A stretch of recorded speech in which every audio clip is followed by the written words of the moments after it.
This is going to be game number 1 of this best of 3 series, Onic versus Bren. First time nila makita sa 10-ban setup. So what will happen right now? 2-1 ba uli for Bren Esports or Tingnan Onic PH? May iba silang plano. Maaga pa lang, medyo pumupwesto na ng maganda si Flap TZ dito sa gilid with Jay on the other side, waiting for the box already. This is normal. I think this is a bit too normal. I was expecting a lot of early game aggression, pero Bren Esports, they're going with the flow here. Alam mo yung nakikita ko dito sa Bren Esports kung bakit sila sobrang successful is, ito si Ribo hindi nagsasawa sa mga heroes na pinipili niya. Oh, Yung hero si Ribo dito, nakaipit lang ata sa 3 hanggang 5. Tapos yun lang literal yung ginagamit. Hindi siya nananawa. That's true. And yun yung mga yun yung mga utak na champions, mga champions. Pero bago natin sabihin yan, what makes Bren Esports good as well is Carlsy is the first player to exceed 100 kills and assists in MPLPH Season 6. So si Full Clip kills. Pero si Carly kills and assists. Yun ba yun? Yung may difference nila? Oo. So I know si Full Clip kaka 100 lang din nung last week. Si Drake, pala, sorry, 105. 105. Yes. For Drake. So, si Carly ibang level no? Ibang level din yung kill participation niya. Kumbaga, yung sinabi doon ng fun fact natin, it's not about really the kills and the... Well, it is about the kills and the assists. Pero, if you take that in consideration na mas deeper meaning, kill participation. Di ba? So, eto Bren Esports dito, they actually go for the invade. Alam mo yon, it helps It helps Raptor Machete stacks yan. Alam natin Ayan yan. na. Ito na yun. Nag-level 4 na sila at nagsimula na ang Bren na rumagasa. Ayan. Rumagasa. I got it. Okay. Gumaragasa na ang Nakuha Bren, mo. mga Tolski. Nakuha mo na. Pero ito the brush is there. Nasa magkabilang side sila and ayaw nila magbigay masyado. Si Kartzy dito, gagamit siya ng Thorn Rose to get away. And that is going to be it. Kartzy, in the other hand, is...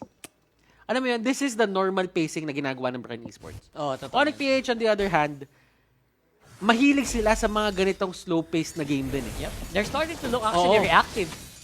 Ayan, sa laban na to. Pero si Jay dito, nakikita mo naman kung ano ginagawa ni Flap.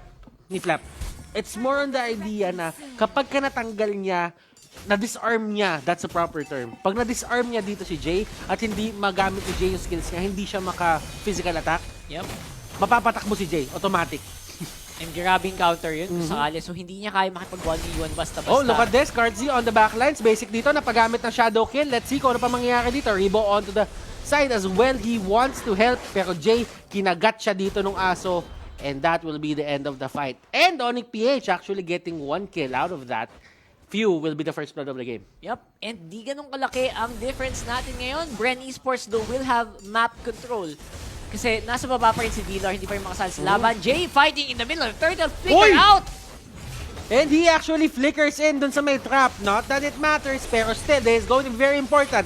Nakuha ni Venus dito yung turtle buff, and look at this. Tutumba si Kartzy, but still, are there more kills onto the side of Onic PH? That is the question. Flapsy dito, kumakalmot-kalmot. Dilar dito, paikot-ikot, and Jay will get the kill on Flap. Ribo dito, he wants more. He wants to make this even. Pero Ribo dito will go down as well. Dilar, tutumba din. And look at this fight. Fio will be the next target. Onic PH, what is happening? Bren Esports, they lost control over that fight. That was really quick for Onic. Talagang hindi nila tinigilan. Once they had a footing, once they knew na may konting lamang sila, dire-diretso na sa laban na yon. And sobrang cool na talagang hindi flicker in si Ribo kahit sobrang baba na din niya. Para lang mabawi yung kill. That was impressive. The problem is, nagbigay sila ng stacks kay Jay. That was a double kill para sa Hilda. And that is Gillette Instant Replay, #Shave the Day. Ang ganda ng ginawa dito ng Onic PH. They had understanding na nasa kanila pa rin si Hilda. And once Flap is down, automatic si Jay magpop off siya. meron siyang ways to actually turn around the fight. So, ibig sabihin sila basic dito, ganito lang yung gagawin nila. They actually push the middle lane, which is actually the hardest lane to push kasi laging yan yung binibigyan ng, alam mo yun? Attention. Ng attention. Kasi kapag nakuha nila yan, there are multiple entrances dun sa sarili-sarili lang jungle. It's true. That's all they want actually. Now sila naman ang nabutasan dito sa gitna. And that is very good for Onic PH. Now Flap TZ trying to hunt down Iakno, disarmed, pero yung skills niya ang tumatama, hindi yung normal attacks. Kaya makakataka siya ng maayos while the bottom lane gets taken care of naman. Onic PH, they are in the lead in economy. Okay, so napakaganda ng palitan nila ng skills doon. Once na nakita ni Flap na gumamit ng flowing blood dito si Iakno at alam niya yung flowing blood na yun ay nawala na, tatalunan niya bigla dito si Alice. Pero ang ginawa ni Iakno agad, gumamit na ng ultimate para kahit papano pumantay yung piece mong laban doon. Pero sabi ni Flap dito, sige tutulong na ako. Nakuha ni Basic yung turtle buff dito. But look at this, he goes in, he goes out. Currency dito in a very bad spot. Iakno dito with that ultimate. Tignan natin kung matitake down yung si Currency dito. And that is going to be really bad for the side of Bren Esports. They are losing control of this game. Bren, Flap, nandito na sa taas. He knows that he needs to make space for his team. Nagmumukha ng gigil ang Onic PH. Gigil na matanggal yung first game curse na tinatawag sa team nila simula nung huling linggo. And they are looking like they're on the way. Pero hindi pa rin tapos kasi Bren Esports, they have heroes na kayang-kayang mag-scale ng malakas. Itong Lancelot at itong Masha, kailangan pa rin bantayan ng Onic yan kasi yung gold lead niya nasa 2,000 lamang. Dilar as well is really ballin'. Ballin' with his Balmond. Yep. At dito sa may baba, ito yung nakikita mo kay Iakno na sobrang confident niya ngayon. Just because he has 2 kills. Bakit nga ba nag-make sense yan? 2 kill lang naman yan. That only means that he has free reign over his lanes. So, nandito si Dilar, pumasok siya sa lahat and he forces 3 people back for the side of Bren Esports. Now, Bren, they can still come back from this. I think so. And ang problem is, Onic, sobrang laki na ng lamang ni Basic over everyone else. Level 11 right now. And he's just taking targets one by one. Pag nag-level 12 yan, mas masakit na yung shadow kill. Pero lalaban na sila before mangyari yun. Curtsy dito, nahuli siya nung stun and Basic and the others are just gonna go back. Pwepwesta nila yung sarili nila dito para sa turtle. 19 seconds still that turtle and they will get the little wanderer. And clearly, map control is on the side of Onic PH. Oo. And then Basic, he's not playing shadow kill right now. Ang ginagawa lang niya is just only spamming those shurikens. And while I was saying that, Flap TZ taken down, na slam dunk na ni Dilar. And the question is, Rockhart, do gods really bleed? That is the question right now because Bren Esports, they are actually trying to get back into this game. Tanggal ang Currency turtle! dito, they take out Basic, pero can he make it out? He doesn't have the cooldowns. Hindi nag-proc yung refresh ng kanyang dash. Yep, ganti-ganti lang, kumbaga, ang nangyari dito para sa Bren Esports. And each and every time nakuha ng Onic yung turtle, napapatay agad ng Bren yung mga targets na merong turtle. First Venus, now Basic as well. Hindi man lang nila nagagamit. Kontrapelo lang sila dito, no? Parang si Team A malakas kay Team B, pero si Team B medyo nagkakaroon ng problema kapag kakalaban niya si Team A naman. Diba? Mga ganun. That's true. So, Mapansin mo nga yun eh. There is this thing about MPL Season 6 na parang there is no clear winner. Kasi during the last seasons, parang laging merong clear na malakas. Ngayon, lahat sila, ano mo yun, nagkukuhaan ng wins from each other. Yep. I think mangyayari pa rin yun hanggang mamaya. So expect nyo na paulit-ulit na may mga kakaibang pangyayari dito. And this is MPL, man. That's the beauty of MPL as well. Na wala talagang walang unbeatable. Walang unbeatable. Lalo ngayon, nagmumukhang, hindi pa tapos Oh. Pero looks like Onic PH, gustong-gusto nilang tapusin. Well, they do know that they cannot let Flap have a good time din. Kasi Flap, yung hero na gamit niya dito, can just 1v1 everyone dito sa side ng Onic PH a bit later. Pero, for Bren naman dito, they have good wave clear. So, hindi rin makapag-push dito yung Onic basta-basta. They have the lead, pero kasi yung wave clear talaga Meteor Shower. You have the Thorned Rose. Ang daming ways Yep, there are actually a lot of ways Yeah, there are for the actually a wave lot of clear. ways. And even the Masha can really split push really hard. Mamaya, expect nyo sobrang bilis ng attack speed nitong Masha ni Flap. And yun yung inaabangan ko. That's why I'm not calling this game yet in favor of Onic. Ako naniniwala din ako, Bren Esports, they have been in this position nung kalaban nila si Signal Ultra. And they showed us na kahit maliit na mistake lang from the other team, they can make it worthwhile. Na, alam mo yon, from there, magbi-build up sila ng onting confidence and get the lead back. Kumbaga, ganun yung pinaka-idea dito for the side of Bren Esports. But I-comeback ang comeback. for Onic, paano nga ba nila pangahawakan yung lamang nila? That is the question. Kasi it's all about them making mistakes at this point. Yep. A few weeks ago, we saw a game na 10,000 goal lead na baliktad lang ng isang diba? bagsak. So, I'm not sure if that's gonna happen here as well. Pero, if there's a team that can definitely do that, Bren Esports na siguro ang isa sa mga tingin mo naman kayang-kayang gumawa na. Queen's Wings for Dilar. That is really just sabihin na lang natin way to control kung ano man yung ginagawang damage output dito nila Ribbon, nila Few. Because as we all know, itong mga heroes na to hindi talaga magpapatigil to sa pambubulin or going to the front lines. And as we all know, si Chang'o din, as long as meron nagtatank up ng damage na yan, nag-soak up ng damage na yan from the meteor shower, kaya mo isalba yung minions mo eh. For sure. Kayang-kaya. I think there's no doubt about that. Considering the amount of wave clear they have is just...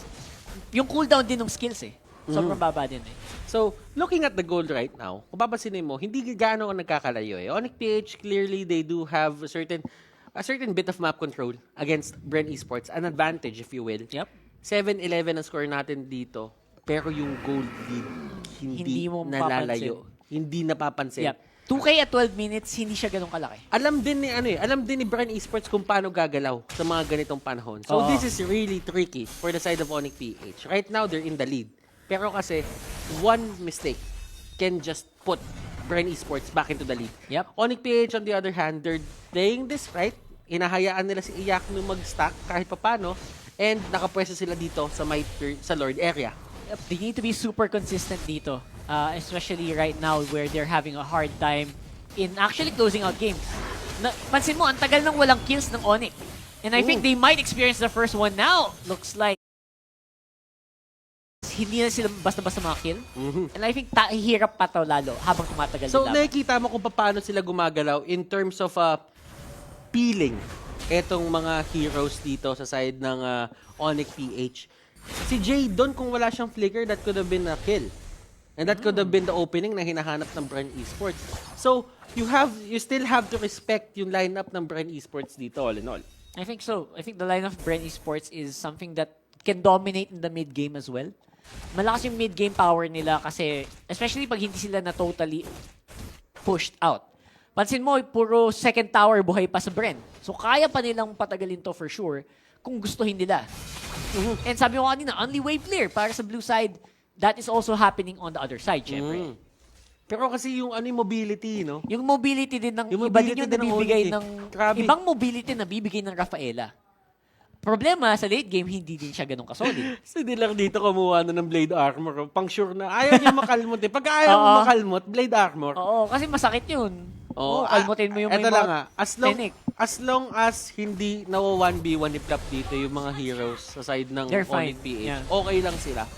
Pagka nag 1v1 na yung setup, that's going to be a problem. Pero dun sa may taas, they're actually trying to get few. Pero with the flicker, it's there. Dalawang flicker yung nasayang nila dito for the side of Bren Esports. And that is good on their cost to ending this game. Carlsi dito still has the dash. And si Iyaknu dito, sobrang aggressive. Masakit din si Iyaknu right now, ha? Pero Surpressed is there. This could be a bad spot for the side of Bren Esports. And look at this, Meteor Shower. They're trying to make this their own. And wow, walang masyadong nagbibigay ng space dito. And kung ano man yung kalamangan kanina, you don't feel it kasi nagno-normalize ulit yung mapa natin. Yup. Mga pantay-pantay na that gold lead doesn't feel as solid as it was earlier. Kanina siguro malaki yan, mga 6 minutes, mga 5 minutes. But right now, at 14 and a half, almost 15 minutes, it looks like an even matchup. And both teams are waiting for the other team to make a mistake, especially around this objective, which will be happening right now. Inuunti-unti na basic yung Lord, I think he's trying to bait Bren to go into position. Clearly, these two teams Holy really Crystal. want to win. Hindi sila gumagawa ng kahit anong trivial na move sa may mapa. They're being very disciplined. Ayaw nilang gumawa ng isang big play dito na mag 50-50 sila pareho. Although this is the time para kay Bren Esports na i-contest etong Lord Take na to. They cannot afford to give this up. Ito, Bren Esports are looking at this and sabi nila, kaya ba natin take down to? Basic, nahampas, nahambalos, and will be forcing the Lord to go back and Okay, Iyakno dito. That is actually a very good play. Pero basic on the backlines. Nahuli siya ni Flap dito. Alice will get that Popol and Kupalasti. Uranus will get Hilda. And that is going to be a 3-4-2. Wala silang retribution. Onic PH. That was the mistake na inaabangan dito ng side ng Bren Esports. Nakasabi lang eh. Nakasabi lang natin eh. And they Nag-aabangan gave a lot of space doon for Bren Esports to regroup. Nakuha din ng Bren yung inaasam-asam nilang Lord. Pero andito na ang aggression from the side of Bren. Onic PH, will they fight this? That is the question. Cardsy dito trying to go for a kill. Flowing blood sa may pinakalikod. Pero Phantom Execution is there. Rafaela will go down. Dilar, will he go down as well? No, it won't happen. But the Lord is still on the side of Bren Esports. Isang one-time, big-time lang ang kinailangan ng Bren, taking down the turrets all around the map. Not to mention, meron pa silang Lord. Nag-push doon sa top lane. This could be big here. Para sa Bren Esports, kaya na yata nilang tapusin to. Magpumwesto sila ng maganda. Ang tagal ng katahimikan eh. Ang tagal, Ang tagal ng katahimikan. Umabot tayo ng Nagtitigan 15 minutes. Nagtitigan sila ng sobrang... Oh, yun. Naku po, walang tinamaan. Medyo Sayang. napatid. Yun lang. Pero still, it's gonna be a fight here under the base of Onic PH. Nasayang yung charge ng Lord. Nasayang yung charge ng Lord, but no matter, andito sa base. Oh, hindi pala doon sa may base na tama, doon sa may middle lane. Basic dito, trying to deal as much damage as possible. Pero Flap, kinalmot ang base. And Bren Esports, Ako, wala na ako. hindi ko na... I cannot anymore, my friend.